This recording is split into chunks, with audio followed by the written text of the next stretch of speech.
9वां अध्याय।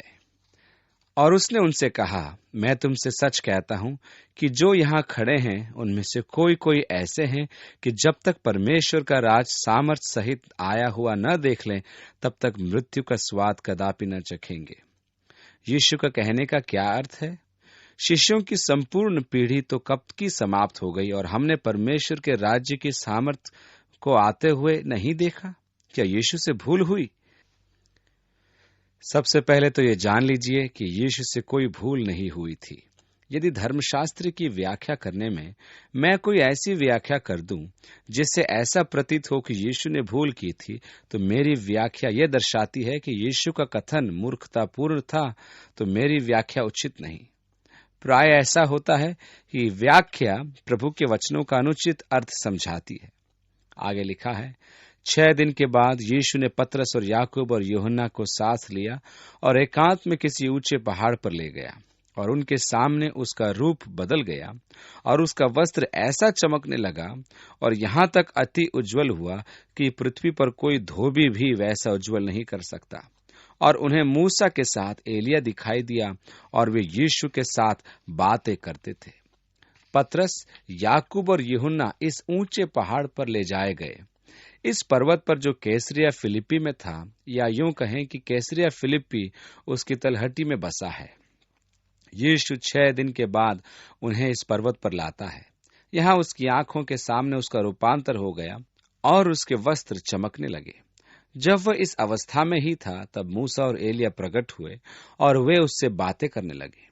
यीशु ने कहा था कि वहां कुछ ऐसे लोग भी हैं जो राज्य को सामर्थ्य में देखने से पूर्व मृत्यु को प्राप्त नहीं होंगे। और यहाँ परमेश्वर उन्हें समय के अंतराल में ले गया और उन्होंने वहां मसीह की उस महिमा और उसकी उस सामर्थ्य को देखा जिसमें वह फिर से आएगा।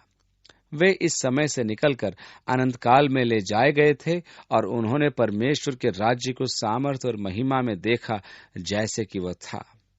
5वीं आयत में लिखा है, इस पर पतरस ने यीशु से कहा, हे रबी, हमारा यहाँ रहना अच्छा है, इसलिए हम 3 मंडप बनाए, एक तेरे लिए, एक मूसा के लिए और एक एलिया के लिए।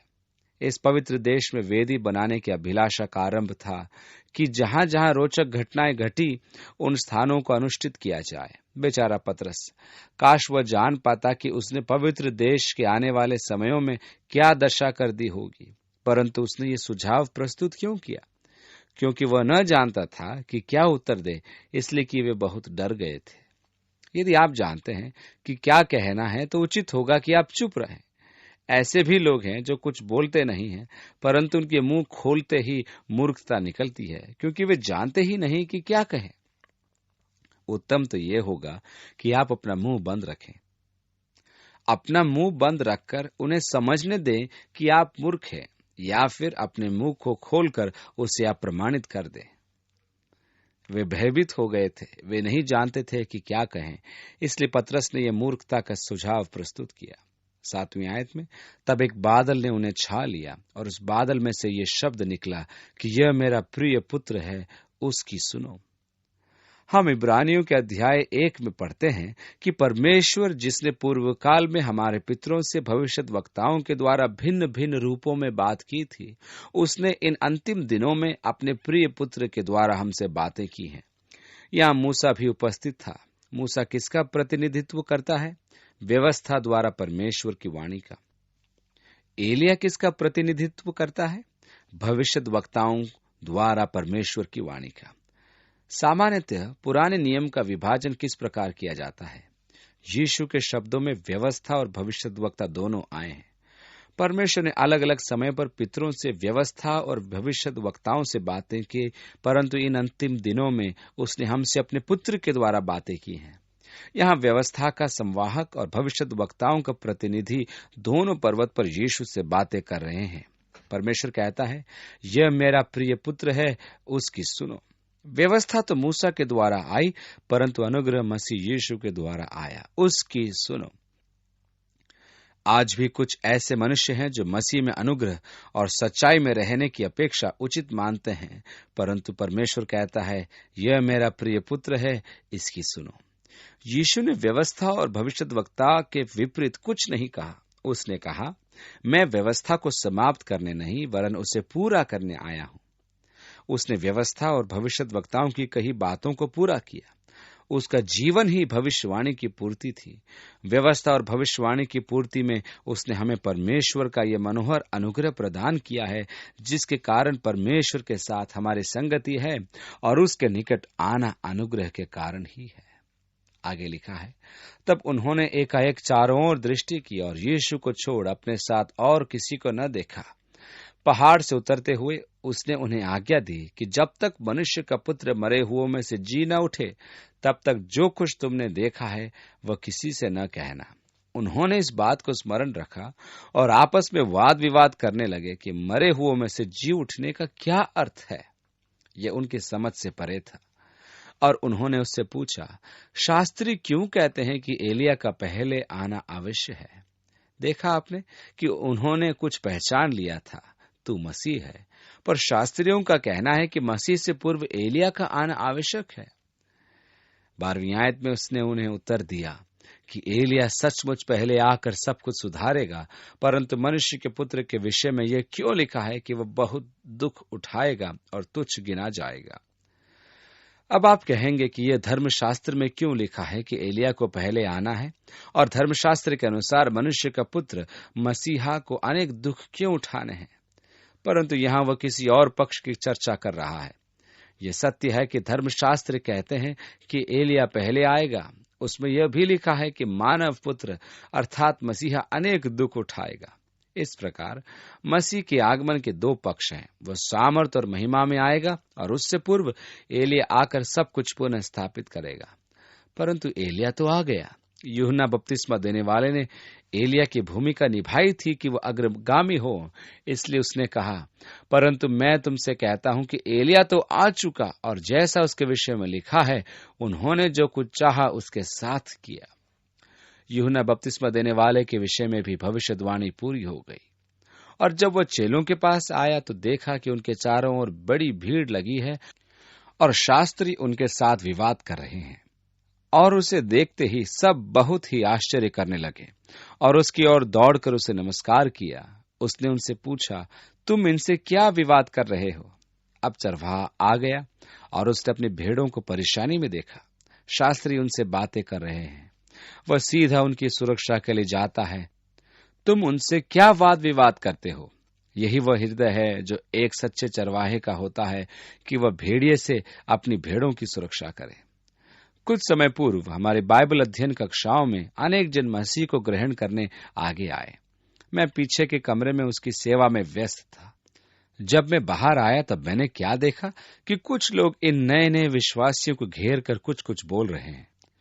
मैंने एक बुजुर्ग को पुकारा और हम इनकी ओर उन्हें बचाने के लिए दौड़े।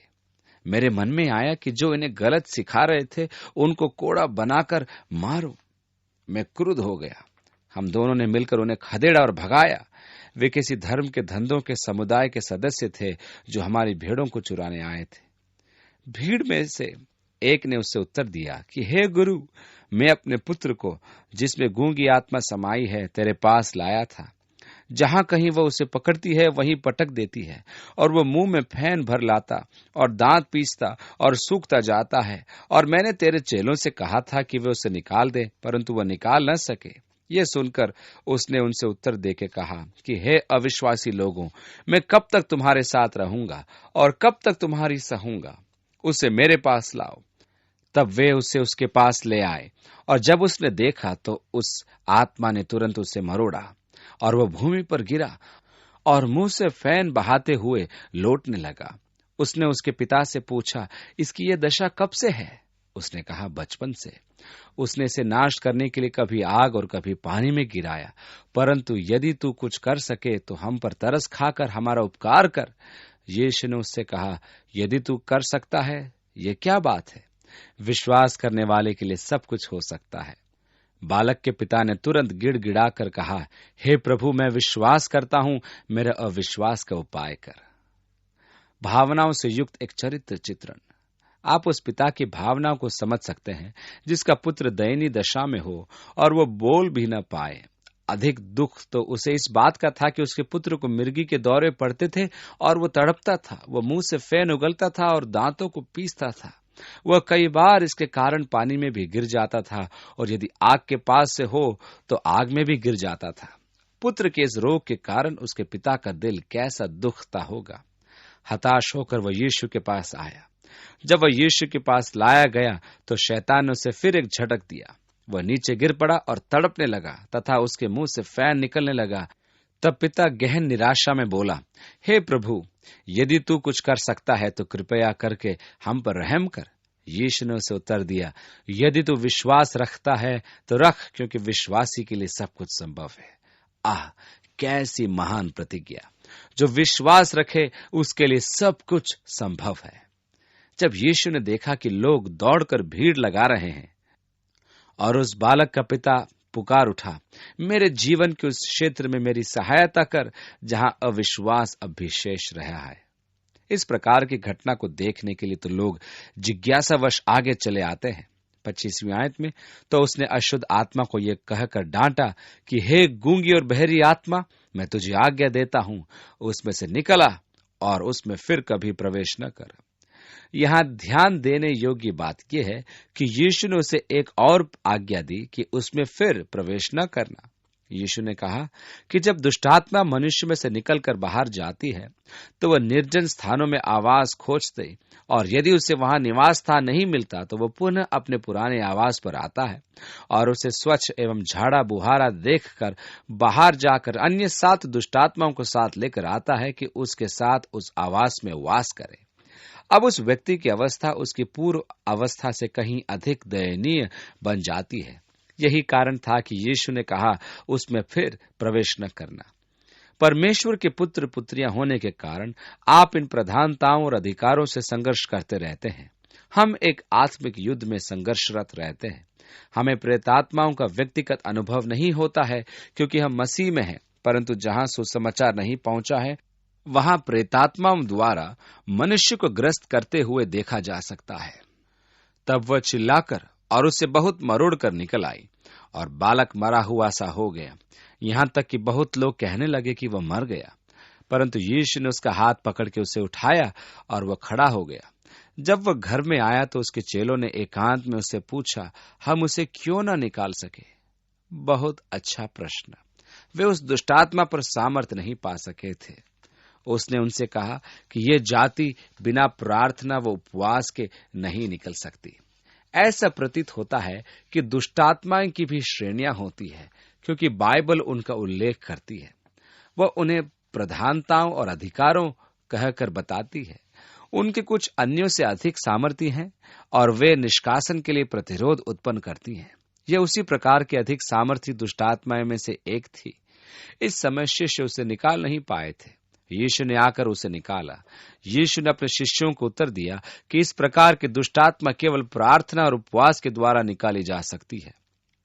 आगे लिखा है, फिर वे वहां से चले और गलील में होकर जा रहे थे, और वह नहीं चाहता था कि कोई जाने, क्योंकि वह अपने चेलों को उपदेश देता और उनसे कहता था कि मनुष्य का पुत्र मनुष्यों के हाथ में पकड़वाया जाएगा और वे उसे मार डालेंगे और वह मरने के 3 दिन बाद जी उठेगा। ध्यान दीजिए कि वह बलपूर्वक कह रहा है। वह उन्हें अपनी मृत्यु के लिए तैयार कर रहा है, क्योंकि वे जानते थे कि वह मसीहा है, परंतु वह उन्हें उस प्रकार के मसीहा से परिचित कराना चाहता था जो उनकी आशाओं के अनुकूल नहीं था। पर यह बात उनके समझ में नहीं आई और वे उससे पूछने से डरते थे। वे समझ नहीं पा रहे थे कि वह अपनी मृत्यु और पुनरुत्थान के विषय में चर्चा कर रहा था, परंतु वे उससे प्रश्न करने से डरते थे। आगे लिखा है, फिर वे कफरनहूम में आए और घर में आकर उसने उनसे पूछा कि रास्ते में तुम किस बात पर विवाद करते थे? वे चुप रहे, क्योंकि मार्ग में उन्होंने आपस में यह वाद विवाद किया था कि हम में से बड़ा कौन है। वे घबरा गए कि कह दे, जी हाँ, हम चर्चा कर रहे थे कि पतरस कह रहा था कि वह सबसे महान होगा और मैं जानता हूं कि मैं हूं। हम इसी विषय पर विवाद करते रहते थे। वे प्रभु के सामने स्वीकार करने से झिझक रहे थे कि निरर्थक विषय पर वह वाद विवाद कर रहे थे। परमेश्वर के राज्य में कौन सबसे बड़ा कहलाएगा, इसी विषय पर वे बात कर रहे थे। हम सब की भी यही स्थिति होती है। हमने ऐसी बातें कही हैं कि यदि यीशु हमसे पूछे तू क्या कह रहा था या क्या कह रही थी, तो हम उसके सामने बिल्कुल चुप खड़े रहेंगे। हम कहेंगे, कुछ नहीं प्रभु जी। हमने ऐसे काम किए हैं कि यदि यीशु को पता चल जाए तो हमें लज्जा का अनुभव होगा, जैसे कि वह जानता ही न हो। हमें यही तो समझ लेना है कि यीशु हमारी बातों को और हमारे कार्यों को जानता है। बाइबल में लिखा है कि उसके समक्ष सब कुछ बेपर्दा है। हमें यह भली भांति जान लेना है कि हम उससे कुछ छिपा नहीं सकते। हमें यीशु की उपस्थिति के बारे में सदैव सचेत रहना है, जिससे कि हमें यह बोध होता रहे कि हम उससे कुछ छिपा नहीं सकते। यहाँ भी यीशु अपने शिष्यों को कुछ सिखाना चाहता था। ऐसे विषय पर चर्चा करने के कारण यीशु उन्हें झिड़कने या जलील करने की अपेक्षा उन्हें बड़े होने का समझाया कि वे किस प्रकार बड़े बन सकते हैं। क्या आप जानते हैं कितनी बार मैंने क्या सोचा और परमेश्वर का स्वभाव मैंने अपने प्रति सर्वथा भिन्न पाया। जब उसने मुझसे कहा, यहाँ आ, मैं तुझसे बात करना चाहता हूं, मैंने सोचा कि अब वो गरजेगा, क्योंकि मैंने तो सब घोटाला कर दिया है। आप तो यही सोचेंगे कि आज वो नहीं छोड़ेगा, परंतु होता क्या है कि वह अनुकंपा से परिपूर्ण हो कहता है, वह मेरी असफलता को दोष नहीं परन मुझसे प्यार करता है और मुझे उंगली उठाकर नहीं लेकिन अगली बार के लिए तैयार करता है। मैं प्रभु से प्रेम रखता हूं क्योंकि उसने कभी मुझे दोष नहीं दिया। वह सदैव कैसा अनुकंपी तथा सहायक सिद्ध होता है। यीशु ने कहा, मैं सोसर का न्याय करने नहीं वरन इसलिए आया कि संसार मेरे द्वारा उद्धार पाए, और वह जो विश्वास करता है वह दंड नहीं पाएगा। मैं यीशु में विश्वास रखता हूं क्योंकि मैं सिद्ध मनुष्य नहीं हूं। मैं लड़खड़ाता हूं, मैं गिर जाता हूं, परंतु वह मुझे दोष नहीं देता। जब मैं लड़खड़ा कर गिर जाता हूं तो वह आकर मुझे झिड़कता नहीं है, वह आकर मुझे समझाता है कि मुझे कैसे चलना चाहिए। वे एक महत्वहीन विषय पर वाद विवाद कर रहे थे कि कौन सबसे बड़ा होगा। इस विषय पर चर्चा करने के लिए यीशु उनका तिरस्कार करके ये नहीं कहता है, कैसी मूर्खता की बातें करते हो, परंतु वह बड़े प्यार से उनसे कहता है, देखो, क्या तुम बड़े बनना चाहते हो तो सुनो, यदि कोई पहला होना चाहता है तो वह अंतिम हो और सेवक बने। उसने एक बार यह भी कहा था, यदि तुम परमेश्वर के राज्य में बड़ा बनना चाहते हो तो सबके सेवक बनना सीखो। उसने यह भी कहा, यदि तुम अपने जीवन को बचाना चाहते हो तो तुम उसे खो दोगे, परंतु यदि तुम अपना जीवन मेरे कारण खोते हो तो तुम जीवन पाओगे। तो क्या तुम बड़े बनना चाहते हो? बड़े बनने के लिए मैं तुम्हें वो मार्ग दिखाऊंगा जो तुम्हारे विचारों के अनुकूल नहीं है। जो भी तुम में बड़ा बनना चाहता है वह सबका सेवक बने। इसका अर्थ यह हुआ कि किसी कलीसिया के पास्टर का वास्तविक पद है कि कलीसिया का सेवक, अर्थात सबका सेवक। मैं उन मनुष्यों से जो मसीह यीशु को ग्रहण करने आते हैं प्राय कह देता हूं कि आपको परमेश्वर की संतान बनने का क्या लाभ है? आपने सेवकों के समूहों को चुना है। हमारी कलीसिया में पास्टर का अर्थ सेवक ही माना जाता है। हम यहाँ कलीसिया की सेवा में उपस्थित हैं और सेवा के लिए सदैव उपस्थित हैं। यीशु ने कहा, यदि तुम में से कोई बड़ा बनना चाहता है तो सेवक बने। और उसने एक बालक को लेकर उनके बीच में खड़ा किया और उसे गोद में लेकर उनसे कहा। मुझे ये विवरण बहुत अच्छा लगता है। वह एक छोटे बच्चे को गोद में लेता है और वह उस बच्चे को उनके सामने प्रस्तुत करता है। उसने संभवतः उसे गोद में बैठा रखा है। वो मुझे ग्रहण करता है और जो कोई मुझे ग्रहण करता वो मुझे नहीं वरन मेरे भेजने वाले को ग्रहण करता है। यीशु के कहने का अर्थ यह है कि तुम एक बच्चों के साथ जो व्यवहार करते हो वो वास्तव में व्यवहार तुम मेरे साथ करते हो। उस संस्कृति में जब तक बच्चा अपने सामाजिक आयु को प्राप्त न कर ले वो इंसान में नहीं गिना जाता था। बच्चे के लिए समय किसी के पास नहीं था। वे जैसे तैसे ही बड़े हो जाते थे। जो ही वे अपने सामाजिक आयु में प्रवेश करते थे त्यों ही उन पर वयस्कों के उत्तरदायित्वों का बोझ डाल दिया जाता था। परंतु यीशु ने कहा, बच्चों को समय दो, क्योंकि यदि तुम किसी बच्चे को मेरे नाम से स्वीकार करते हो तो तुम मुझे स्वीकार करते हो, और यदि तुम मुझे स्वीकार करते हो तो मेरे पिता को स्वीकार करते हो जिसने मुझे भेजा। शिष्य बीच बीच में ऐसी बातें कर देते थे जिनका विषय वस्तु से कोई संबंध ही नहीं होता था। इसका कारण यह था कि वे उसकी बातों को समझ नहीं पाते थे। आगे लिखा है, तब यूहन्ना ने उससे कहा, हे गुरु, हमने एक मनुष्य को तेरे नाम से दुष्ट आत्मा निकालते देखा और हम उसे मना करने लगे क्योंकि वह हमारे पीछे नहीं हो लेता था। यीशु ने कहा, उसको मत मना करो, क्योंकि ऐसा कोई नहीं जो मेरे नाम से सामर्थ का काम करे। और जल्दी से मुझे बुरा कह सके, क्योंकि जो हमारे विरोध में नहीं वो हमारी ओर है। जो कोई एक कटोरा पानी तुम्हें इसलिए पिलाए कि तुम मसीह के हो, तो मैं तुमसे सच कहता हूं कि वह अपना प्रतिफल किसी रीति से न खोएगा। यूहन्ना ने बीच में ही बात काटकर संप्रदायवाद का विषय छेड़ दिया। प्रभु जी, वो दुष्टात्माओं को निकाल रहा था, परंतु वो स्वयं को बैप्टिस्ट नहीं कह रहा, इसलिए हमने उसको कहा ऐसा मत कर। यीशु ने कहा, ध्यान रखो और सीख लो कि तुम सब ये काम कर रहे हो। यदि वो मेरे नाम में कर रहा है तो वो मेरी बुराई नहीं कर सकता, उसे अपना काम करने दो। प्रभु कलीसिया की सहायता करे कि एक दिन हम इस सत्य को समझ सके और प्रभु की सेवा में लग सके। प्रभु हमारी सहायता करे कि हम बैरी को पहचानने में सक्षम हों। हमें मसीह यीशु के लिए उनके साथ काम करना है। सत्य तो यह है कि कलीसिया परस्पर स्पर्धा और संघर्षों में ऐसी व्यस्त है कि हम बैरी की सीमाओं को भेद नहीं पा रहे हैं। परमेश्वर पिता हमारी सहायता कर। काश प्रभु मसीह की कलीसिया वास्तव में एक हो जाए और आपस में प्रेम रखे और एक दूसरे को सहती जाए। 42वीं आयत में लिखा है, पर जो कोई इन छोटों में से जो मुझ पर विश्वास करते हैं किसी को ठोकर खिलाए, तो उसके लिए भला यह है कि एक बड़ी चक्की का पाट उसके गले में लटकाया जाए और वो समुद्र में डाल दिया जाए। मुझे यीशु की साहस की दाद देनी होगी। उसने कहा, उसके गले में चक्की का पाट बांधकर उसे समुद्र में डाल दो। यदि आप कफरनहूम की चक्की के उस पाट को देखेंगे तो चकित हो जाएंगे। वो बहुत बड़ा होता है और उसके मध्य हमारी चक्की के सदृश छिद्र होता है। यदि उसे आपके गले में बांधकर गलील सागर में डाल दिया जाए तो आप अति शीघ्र तल में पहुंच जाएंगे। कहने का अर्थ यह है कि बच्चे के मन में संदेह रोपित कराना कैसा दुष्टता का कर्म है। बच्चों के उस निर्मल विश्वास को नाश करना कैसा महान कुकर्म है। क्या आप जानते हैं कि जब मैं अस्वस्थ होता हूं तो किससे बुलाकर प्रार्थना करता हूं? बच्चों को। जब बच्चे मेरे लिए प्रार्थना करते हैं तो मुझे बहुत अच्छा लगता है। मैं अपने नाती पोतों को पुकार कर कहता हूं, दादा दादी के लिए प्रार्थना करो। उनके उस विश्वास की निर्मलता और सरलता को देखिए जो वे परमेश्वर पर रखते हैं। वह कैसा विकृत मस्तिष्क होगा जो ऐसे निर्मल विश्वास को नाश करेगा।